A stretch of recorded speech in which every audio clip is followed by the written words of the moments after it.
اب چونکہ آج یہ درس کا انداز ہے میرا، تقریر کا انداز نہیں، تو ایک ایک لفظ کا حق ادا کروں گا۔ شہر و رمضان، رمضان کے بارے میں بھی کئی آراء ہیں، امام راضی نے مختلف آراء بیان کی ہیں۔ ایک تو یہ کہ رمضا سے بنا ہے، رمضا کہتے تھے بڑی تیز لو جب چلتی تھی گرم، تو گویا کہ جس طریقے سے کہ وہ انسان کی جو بھی گرم لو چلتی ہے تو بیکٹیریا اور یہ وہ ان سب کو ختم ہلاک کر دیتی ہے، مچھر بھی مر جاتے ہیں جب لو چلتی ہے، ورنہ اس کے بعد مچھر جو ہے وہ بھی انسان کو تنگ کرتے ہیں۔ اسی طرح یہ روزہ بھی اندر کی کثافتوں کو صاف کرنے کا ذریعہ بن جاتا ہے، تو رمضا سے رمضان بنا۔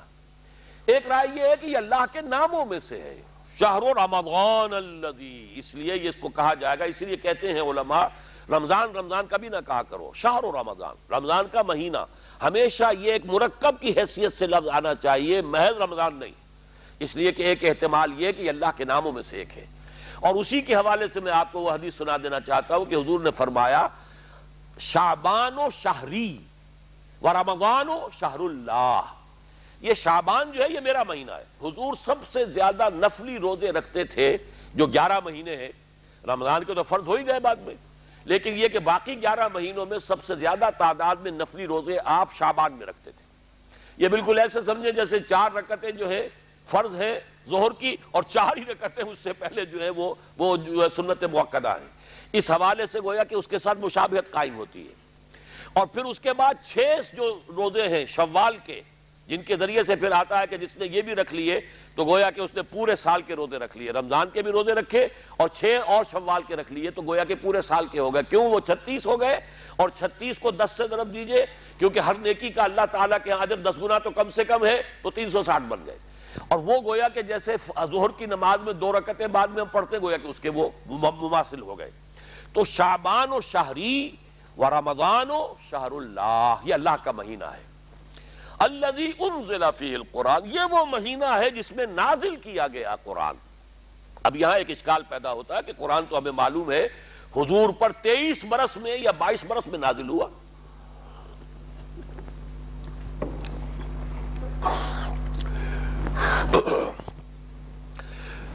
تو نوٹ کر لیجئے عربی زبان میں ایک ہے باب افعال، ایک ہے تفعیل۔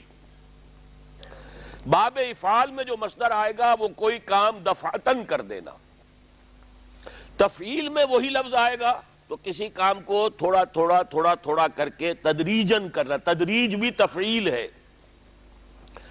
جیسے اعلام، وزارت الاعلام، مکتب الاعلام، آپ نے دیکھا ہوگا عرب ممالک میں انفارمیشن آفس، انکوائری آفس، تو یہ مکتب الاعلام اعلام ہے۔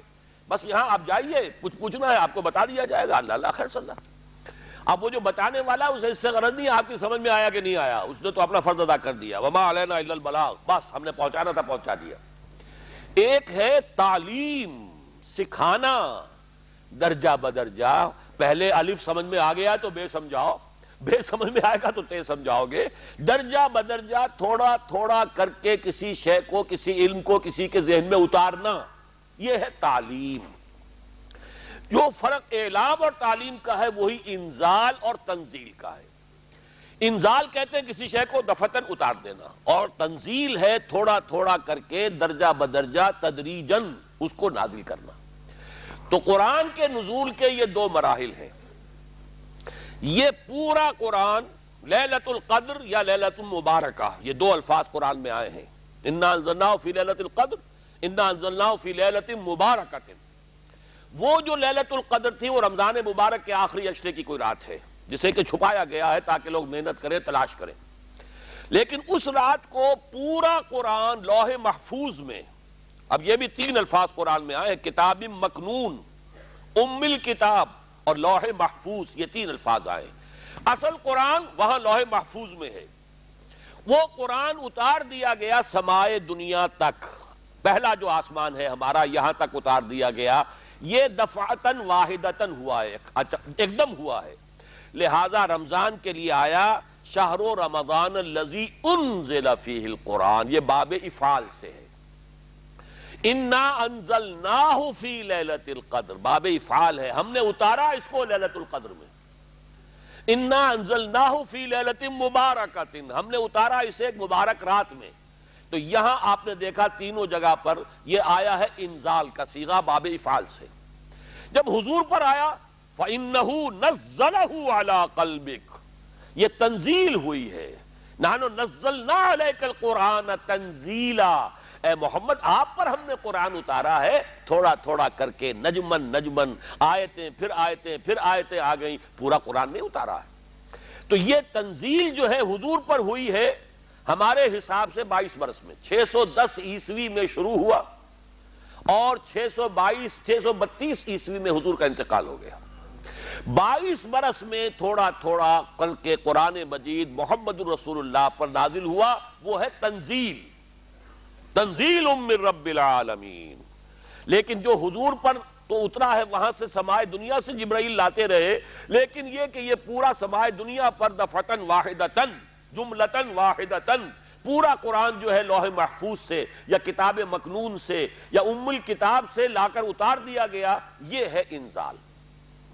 شہر رمضان الذی انزل فیہ القرآن. اب قرآن کی جو مدح ہوئی ہے، ظاہر بات ہے اس میں اگر میں نے وقت زیادہ لے لیا تو پھر تو سارا وقت اسی میں لگ جائے گا. قرآن کیا ہے؟ ہدی للناس، لوگوں کے لیے ہدایت. اور اس میں نوٹ کرنے کی کم سے کم یہ بات ضروری ہے کہ سورہ بقرہ کے شروع میں فرمایا ہدی للمتقین، یہاں فرمایا ہدی للناس. اب کوئی اگر دیانند سرسوتی کتاب لکھ رہا ہو اور 14ویں باب میں قرآن پر تنقید کر رہا ہو، کہتے دیکھو تضاد آ گیا، کہیں کہتے ہیں کہ یہ تمام لوگوں کے لیے ہدایت ہے، کہیں کہتے ہیں متقین کے لیے ہدایت ہے. لیکن اس کا مفہوم سمجھنا چاہیے. قرآن اپنی جگہ پر ہدی للناس ہے، تمام انسانوں کے لیے ہدایت، ہر دور کے انسانوں کے لیے ہدایت ہے اور مکمل ہدایت ہے. آج کا بڑے سے بڑا فلسفی، اور اگر ابھی دنیا کی عمر ہے 1000 برس تو اور 1000 برس بعد کے بعد کا بھی جو بڑے سے بڑا فلسفی ہوگا اس کے لیے بھی ہدایت قرآن میں ہے. عرب کے بدو کے لیے بھی قرآن کے اندر ہدایت تھی اور آج کے عام آدمی کے لیے بھی قرآن میں ہدایت ہے. تو قرآن تو ہدایت ہے فی نفسہ ہی، علی مقام ہی، اپنی جگہ پر پوری نوع انسانی کے لیے ابد الآباد تک کے لیے. لیکن اس سے استفادہ وہی کر سکتے ہیں جن میں تقویٰ ہوگا. اب یہ ربط بھی آ گیا کہ چونکہ روزہ فرض کیا گیا ہے کس لیے؟ لعلکم تتقون، تاکہ تمہارے اندر تقویٰ پیدا ہو، تاکہ تم اس قرآن مجید کی ہدایت سے فیضیاب ہونے کے قابل ہو جاؤ. اس لیے کہ وہ شرط ہے، قرآن سے استفادے اور فیضیاب ہونے کے لیے شرط لازم ہے تقویٰ. ہدی للمتقین الذین یؤمنون بالغیب ویقیمون الصلاۃ. یہ سارا مضمون جو ہے سورہ بقرہ کے آغاز کا کو ذہن میں لے آئیے. تو فرمایا ہدی للناس وبینات من الہدی والفرقان. اور یہ ہدایت جو ہے دیکھیے ایک ہوتی ہے جیسے کہ کوئی بڑا فلسفی لکھ رہا ہے، ارسطو نے مکالمات افلاطون جو ہے وہ افلاطون نے لکھ دی ہے، عام آدمی تو نہیں سمجھ سکتا. بریڈلے کی کتاب ہے اپیئرنس اینڈ ریئلٹی، عام آدمی نہیں پڑھ سکتا. علامہ اقبال کے 6 لیکچرز ہیں، انہی کو اچھے بھلے جو ایم اے کر چکے ہو فلسفے میں وہ نہیں سمجھ سکتے. لیکن یہ کہ ایک وہ ہدایت ہے جو ایسی روشن ہو کہ ہر شخص سمجھ سکے، وہ ہدایت اسے کہتے ہیں بین. بین کسے کہتے ہیں؟ جو شے از خود واضح ہو. جس کے لیے سادہ ترین مثال ہمارے ہاں ہے آفتاب آمد، دلیل آفتاب. جب سورج طلوع ہو گیا تو اپنے وجود پر وہی سب سے بڑی دلیل ہے. آپ ثابت کرنے کی کوشش کریں کہ سورج ہے تو آپ حماقت کر رہے ہیں، اس لیے کہ وہ تو اپنے وجود پر خود بین دلیل ہے. وہاں دلیل کی حاجت تو وہاں ہوتی ہے جہاں کوئی شے چھپی ہوئی ہو، کوئی مخفی ہو، کوئی حقیقت ایسی ہے کہ جس کو کہ واضح کرنے کی ضرورت ہے. یہ تو از خود واضح ہے. تو بینات ہے قرآن مجید کی تعلیمات فطرت انسانی کے لیے بالکل اس طرح جیسے کہ انسان نصف النہار پر چمکتے ہوئے سورج کو دیکھ رہا ہو، بشرطے کہ فطرت مسخ نہ ہو گئی ہو، دماغ پر کوئی غلط نظریات کے پردے نہ پڑ گئے ہوں. اگر فطرت سلیم ہے، عقل سلیم ہے، تو قرآن مجید کی ہدایت اس کے لیے بینات کے درجے کی شے ہے. بینات من الہدی والفرقان، رہنمائی، ہدایت اور فرق کر دینے والی، حق اور باطل، غلط اور صحیح، اس کے مابین خط امتیاز کھینچ دینے والی، اور وہ بھی بین صورت کے اندر، وہ ہے قرآن مجید.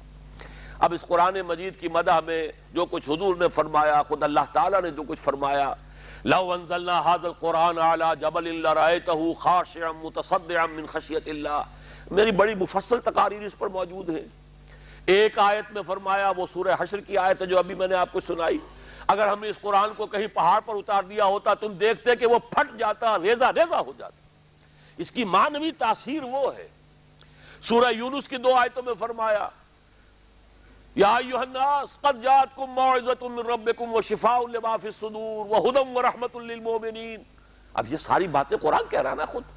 الرحمن علم القرآن خلق الانسان علمہ البیان۔ اور پھر یہ کہ سورہ واقعہ میں دیکھیے تو قرآن مجید کی مدح اول قرآن نے خود کی، اور پھر قرآن کی مدح صاحب قرآن محمد الرسول اللہ صلی اللہ علیہ وسلم نے کی۔ لیکن وہ اس وقت کا میرا موضوع نہیں ہے، اس وقت تو انہی پر اکتفا کیجئے، ورنہ اس کی عظمت جو ہے، اور واقعہ یہ ہے کہ تیسرا بھی میں ذکر کر دوں کہ جو عظمت قرآن کی اس صدی میں علامہ اقبال نے بیان کی ہے، مجھے تو جتنا کچھ میرا دائرہ ہے معلومات کا محدود، مجھے پوری امت کی تاریخ میں کسی اور انسان کا اس طرح کا بیان نظر نہیں آیا۔ فاش گویا ماں در دل مزمرست این کتابیں نیست چیزیں دیگرست۔ صاف ہی کہہ دوں میرے دل میں جو چھپا ہوا ہے یہ کتاب نہیں ہے، اسے کتاب نہ سمجھنا، یہ کوئی اور شے ہے۔ کیا شے ہے؟ مثل حق پنہاؤ ہم پیداستو، جیسے ذات باری تعالیٰ ہے الحق، ویسے ہی یہ ظاہر بھی ہے باطن بھی ہے، هو الاول والآخر والظاہر والباطن۔ مثل حق پنہاؤ ہم پیداستو زندہ و پائندہ و گویاستو، جیسے ذات باری تعالیٰ الحق ہے، الحی ہے، الحی زندہ و پائندہ ہو، اور کلام کرتا ہے قرآن، اس سے بات تو کرو، تمہیں جواب دے گا، بات کرتا ہے۔ یہ کلام متکلم ہے، گویا ہے، بات کرتا ہے۔ چون بجاں در رفت جاں دیگر شود، جب یہ قرآن کسی کے اندر اتر جاتا ہے اس کے اندر تبدیلی آ جاتی ہے، انقلاب آ گیا، شخصی انقلاب، نفسی انقلاب، باطنی انقلاب اندر سے، پھر یہ باطنی انقلاب باہر نکلتا ہے تو وہ پھر عالمی انقلاب کی شکل اختیار کرتا ہے۔ چون بجاں در رفت جہاں دیگر شود، جہاں چو دیگر شد جہاں دیگر شود۔ محمد رسول اللہ نے اسی کتاب کے ذریعے سے انقلاب برپا کیا تھا، اتر کر حرا سے سوئے قوم آیا اور ایک نسخہ کیمیا ساتھ لایا۔ بہرحال میری کتاب ہے علامہ اقبال اور ہم، اس میں یہ پورے مباحث آپ کو مل جائیں گے۔ شہر رمضان الذی انزل فیہ القرآن ھدی للناس وبینات من الھدی والفرقان فمن شہد منکم الشہر فلیصم۔ جو کوئی بھی مقیم ہو تم میں سے اس مہینے میں، اب شاہدہ کا بھی جو کوئی پالے اس مہینے کو، یہ ترجمہ درست نہیں ہے۔ شاہد کسے کہتے ہیں؟ جو موجود ہو۔ شاہدہ یشہدو موجود ہونا، اور اسی سے 2 اضافی معنی نکلتے ہیں۔ جو موجود ہوتا ہے کسی وقوعے پر وہی گواہی دے سکتا ہے، تو شاہدہ یشہدو کے معنی گواہی کے بھی ہیں۔ اور چونکہ اگر آپ کا کوئی دوست وقت پر موجود ہے تو آپ کی مدد بھی کر سکتا ہے، لہذا شاہد کے معنی مددگار کے بھی ہیں، شاہد اور شہید کے معنی مددگار کے بھی ہیں۔ هو الذی ارسل رسولہ بالہدی ودین الحق لیظہرہ علی الدین کلہ وکفی باللہ شہیدا۔ کافی ہے اللہ مدد کے لیے، تو مددگار بھی۔ وادعوا شہداءکم من دون اللہ، بلا لو اپنے مددگاروں کو اللہ کے سوا۔ تو شہید کے معنی گواہ اور شہید کے معنی مددگار، لیکن دونوں یہ در حقیقت موجودگی کی بنیاد پر ہیں، تو شاہدہ کے معنی موجود۔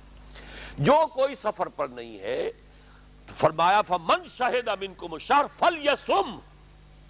اب یہ امر کا جو صیغہ آیا فلیصم، الامر للوجوب، یہ وجوب کے لیے ہے، واجب ہے، فرض ہے، لازم ہے۔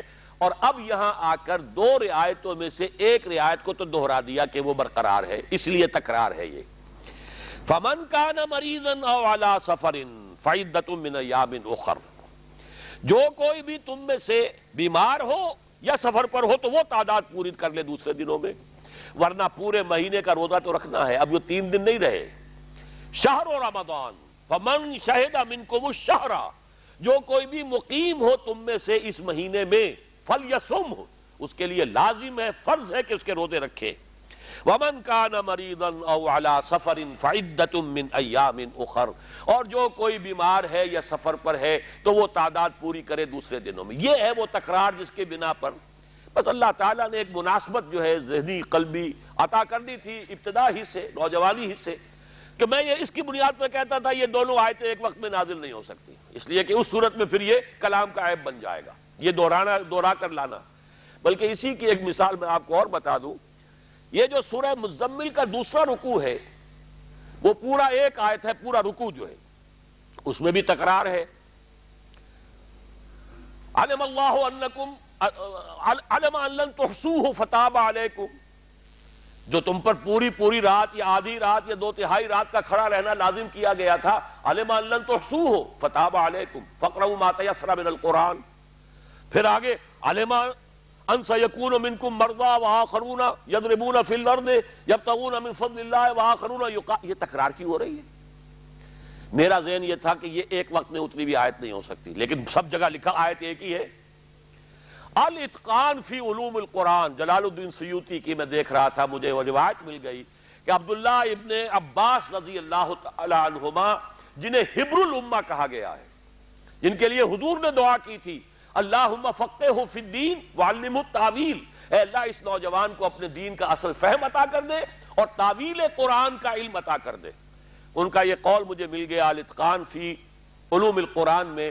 یہ آیت 2 مرتبہ نازل ہوئی ہے آدھی ہو کر، ایک مرتبہ تقریباً 12 یا 16 مہینے کے بعد نازل ہوئی ہے، وہ پہلا حصہ ہے، اور دوسری تو اس میں قتال کا ذکر ہے. وآخرون یقاتلون فی سبیل اللہ، وہ کہاں شروع کے اندر قتال کا معاملہ تھا، سوال ہی نہیں. یہ آیت بہت بعد میں 10-11 سال بعد نازل ہوئی، یا تو ہجرت سے متصلاً قبل یا ہجرت کے بعد. اور مجھے معلوم ہوا متفق گردید رائے ابو علی بارائے من، مجھے خوشی ہوئی کہ میرا وہ احساس صحیح نکلا اور عبداللہ ابن عباس رضی اللہ تعالیٰ عنہما کا قول مجھے مل گیا. اب میرے لیے کسی اور دلیل کی ضرورت نہیں ہے، ایک میرا اپنا احساس تھا. اسی طرح کا میں نے احساس آپ کو بیان کیا تھا.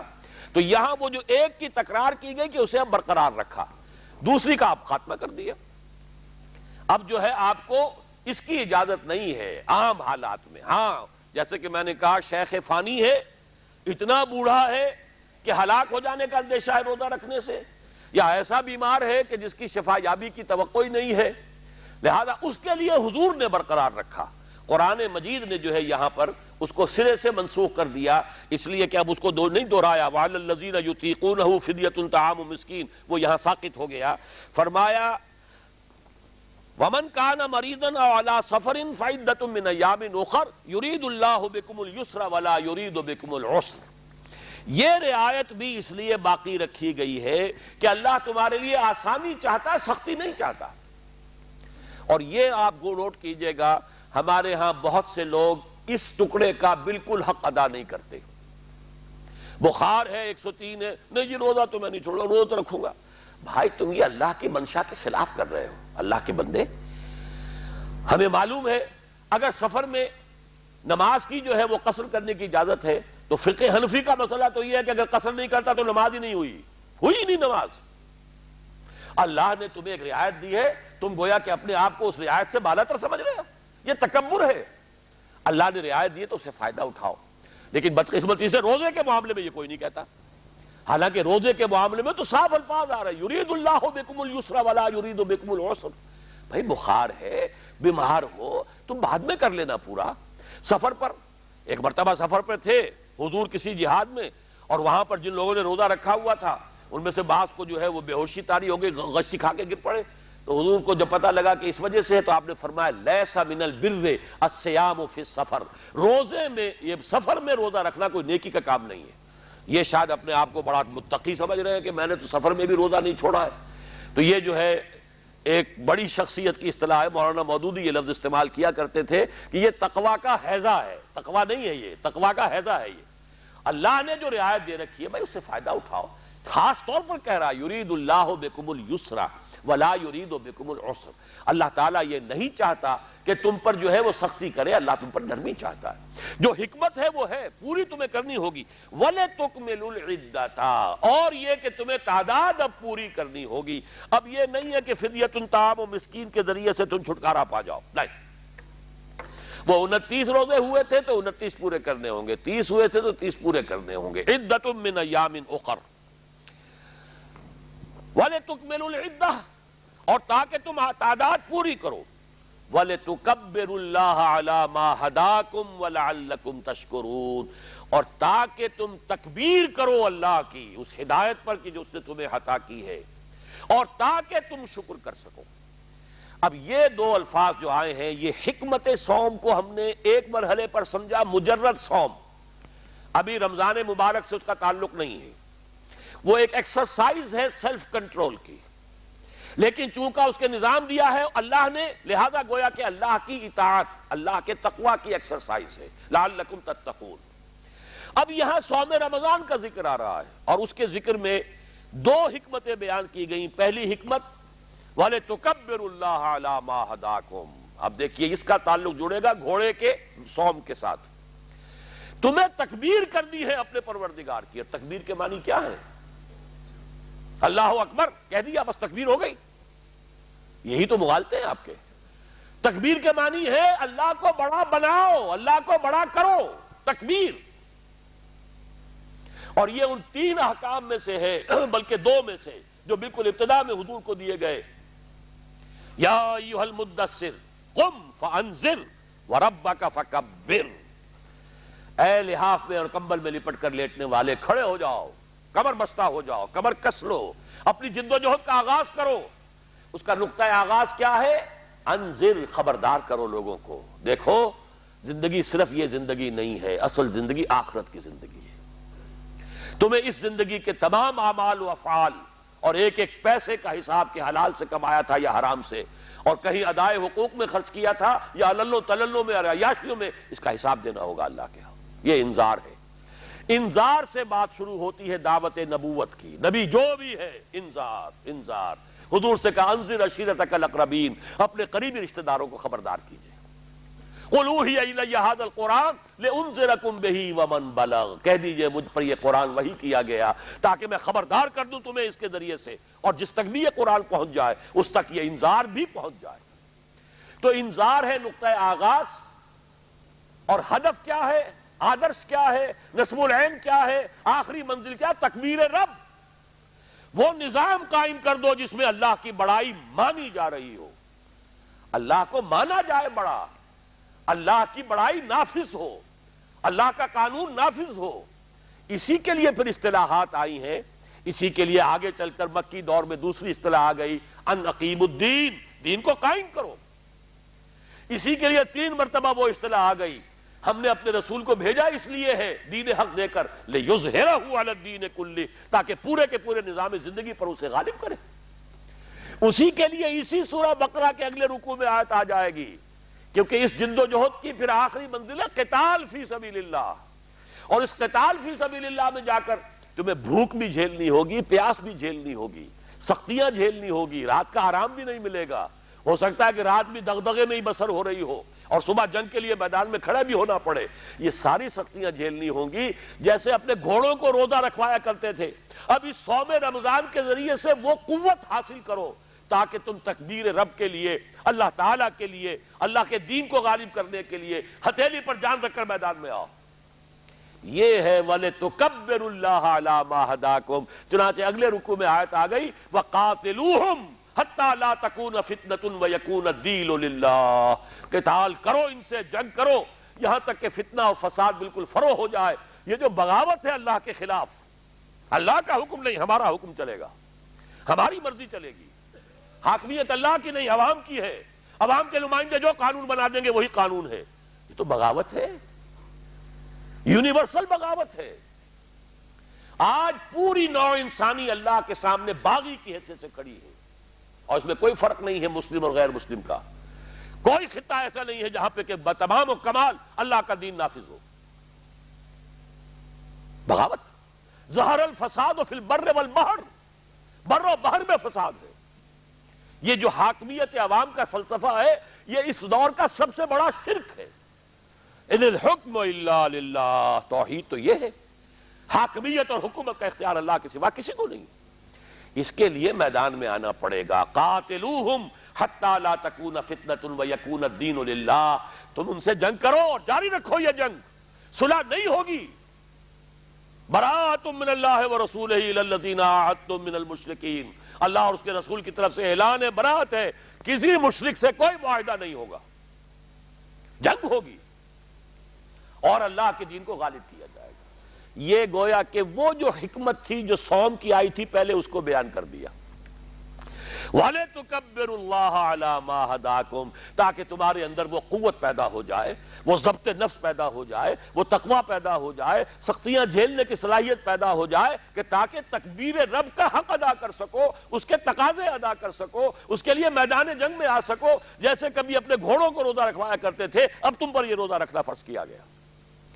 وَلِتُكْمِلُوا الْعِدَّةَ وَلِتُكَبِّرُوا اللَّهَ عَلَى مَا هَدَاكُمْ وَلَعَلَّكُمْ تَشْكُرُونَ، اور تاکہ تمہارے اندر اصل حقیقی شکر پیدا ہو جائے۔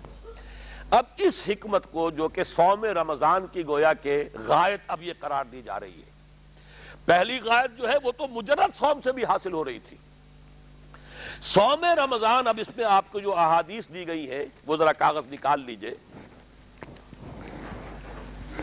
رمضان کا اصل میں جو پروگرام ہے، میں پہلے ذرا تمہیداً عرض کر دوں، یہ ہم صرف واقف ہیں روزہ دن کا اور رات کو 1 گھنٹے کی تراویح۔ یہ بہت بڑا مغالطہ ہے، بہت بڑا مغالطہ ہے، بہت بڑا مغالطہ ہے۔ روز اصل میں رمضان کا پروگرام کیا ہے؟ دن بھر کا روزہ اور رات کے اکثر حصے کو قرآن کے ساتھ لے کر جاگنا۔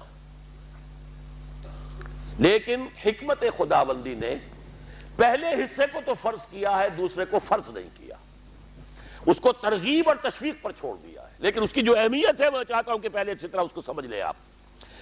دیکھیے پہلی حدیث اس میں ہے، ان سلمان الفارسی رضی اللہ تعالی عنہ قال خطبنا رسول اللہ صلی اللہ علیہ وسلم فی آخر یوم من شعبان۔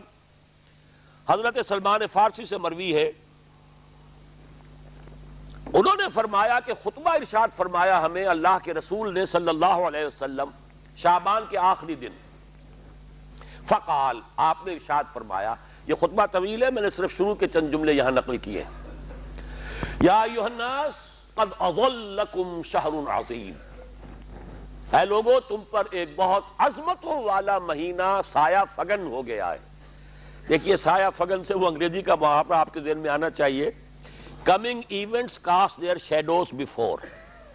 ابھی رمضان شروع نہیں ہوا ہے، شعبان کا آخری دن ہے، تو وہ کمنگ ایونٹ جو ہے رمضان مبارک، اس کا سایہ آ گیا ہے تم پر، اس لیے حضور نے وہ لفظ استعمال کیا قد اظلکم، ظلال کہتے سائے کو، قد اظلکم شہر عظیم، بڑی عظمت والا مہینہ ہے، شہر مبارک، بہت برکت والا مہینہ ہے، شہر فیہ لیلۃ خیر من الف شہر، اس میں ایک رات وہ بھی ہے، وہ مہینہ جس میں ایک رات وہ بھی ہے جو 1000 مہینوں سے افضل ہے۔